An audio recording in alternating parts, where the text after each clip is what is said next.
नैथि सान जोङो गोथार फिरफिलाखौ दैखांबाय आरो जोङो जायफोरनिखि मुंख्लं जादों बिथांमोनखौ गोसोखांनानै जों मुंख्लं खाम्फाखौ दिनै जोङो बेखेवबाय आरो लोगोसे जायफोर गेदेमा बर' राव थुनलाइनि थाखाय माने जिउयै माहामै खामानि मावनानै बिथांमोना रुंसारि जालांबाय बिथांमोनखौ गोसोखांनानै जोङो मोनसे खाम्फा बानायदोंमोन आरो बिथांमोनखौ जोङो दिनै श्रद्धान्जलि एबा बिबार माला बावनानै जोङो बिथांमोनखौ माने गोसोखांदों। आरो दिनै जोंहा दसे उनावनो गोनां मोनसे हाबाफारिया जाहैबाय जोङो बानजाय आफादा दिहुननाय जिथुनिखि बिसम्बि बे बिसम्बिखौ बेखेवनाय जागोन आरो बर' थुनलाइ आफादा गोबांथार देग्लाय फ्राय 40नि बारा बिजाब बाहाय बेखेवनाय जागोन आरो गुबुन गुबुन पाब्लिसारफोरनि बिजाबबो बेखेवनाय जागोन। दा गोजोनथाव बाथ्रा बिनि उनावनो जोंहा माखासे जोंहा बान्था जोङो होगोन साहित्य एकाडेमि बान्था मोननाय बिथांमोनखौबो जों होगोन आरो लोगोसे जोङो मेट्रिकआव बर' आयदायाव हायेस्ट मोननाय हायार सेकेन्डारियाव हायेस्ट मोननाय बिथांमोनखौबो जोङो बेवहाय बरायगोन आरो लोगोसे बेवहाय जोङो दिनै मोनसे बेखौ मा होनो जर'खा मोनसे जथुम दङ। जोङो बांलादेशनिफ्राय फैनाय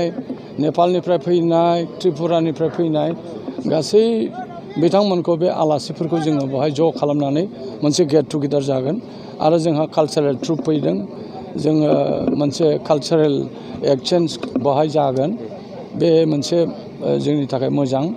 आरो बेवहाय डक्टर हिमन्त बिश्व शर्माखौ लिंहरनाय जादोंमोन बिथाङा हयथ' फैयाबाबो जोंहा गोबां आलासि दङ आरो जों आमेरिकानि सासे आलासि लिंहरदों बिथाङाबो फैगासिनो दं आरो जोङो सासे इउनिभार्सिटिनि गिसिया भाइस चेन्सेलार डक्टर प्राणहरि तालुकदार बिथाङाबो फैगासिनो दङ बेवहाय बाहागो लागोन आरो जोंनि रायजो सभानि बारग' एमपि उरखाव गोरा ब्रह्म आरो लक सभानि एमपि सानसुमा कंगल बसुमतारी बिथांमोनखौबो जोङो बेवहाय स्पेसियेल गेस्ट हिसाबै लिंदों आरो बर' थुनलाइ आफादनि आफादगिरि बर' फरायसा आफादनि आफादगिरि प्रमद बर'खौबो जों बेवहाय लिंनाय जादों। दा बेबायदिनो जोङो गोबां आलासि बेवहाय जों लिंदों। दा जों सानो जे बे दिनैनि हाबाफारिया बेयावनो जोबगोन आरो दा मोनाबिलियाव मोनसे क्रुसियेल माने थान्दै मेल दङ बे थान्दै मेला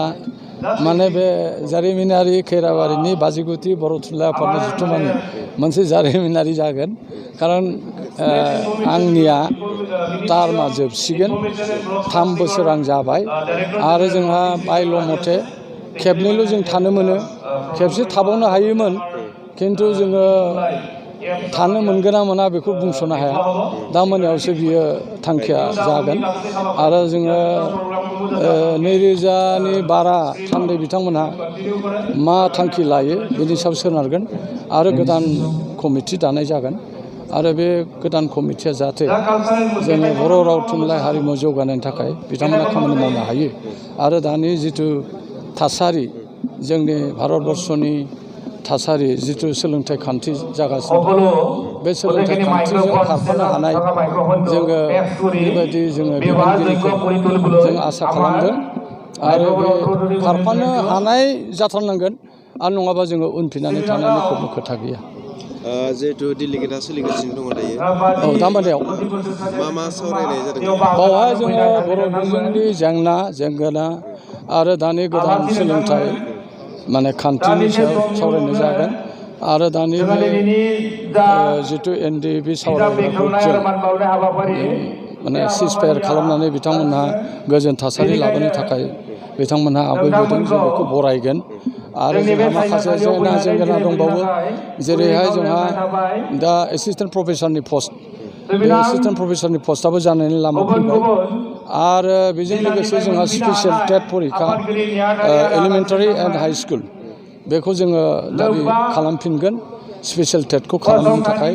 मानोना देग्लाय गोबां बर' बिजाथिफ्रा फेल जादों बेनिखायनो जोङो बेफोर गासै बिथिंखौ नायनानै जोङो माखासे एजेन्डा जों लागोन आरो आसाम सरकारनि खाथियाव BTC सरकारनि खाथियाव जोङो दाबिखौ दैखांगोन।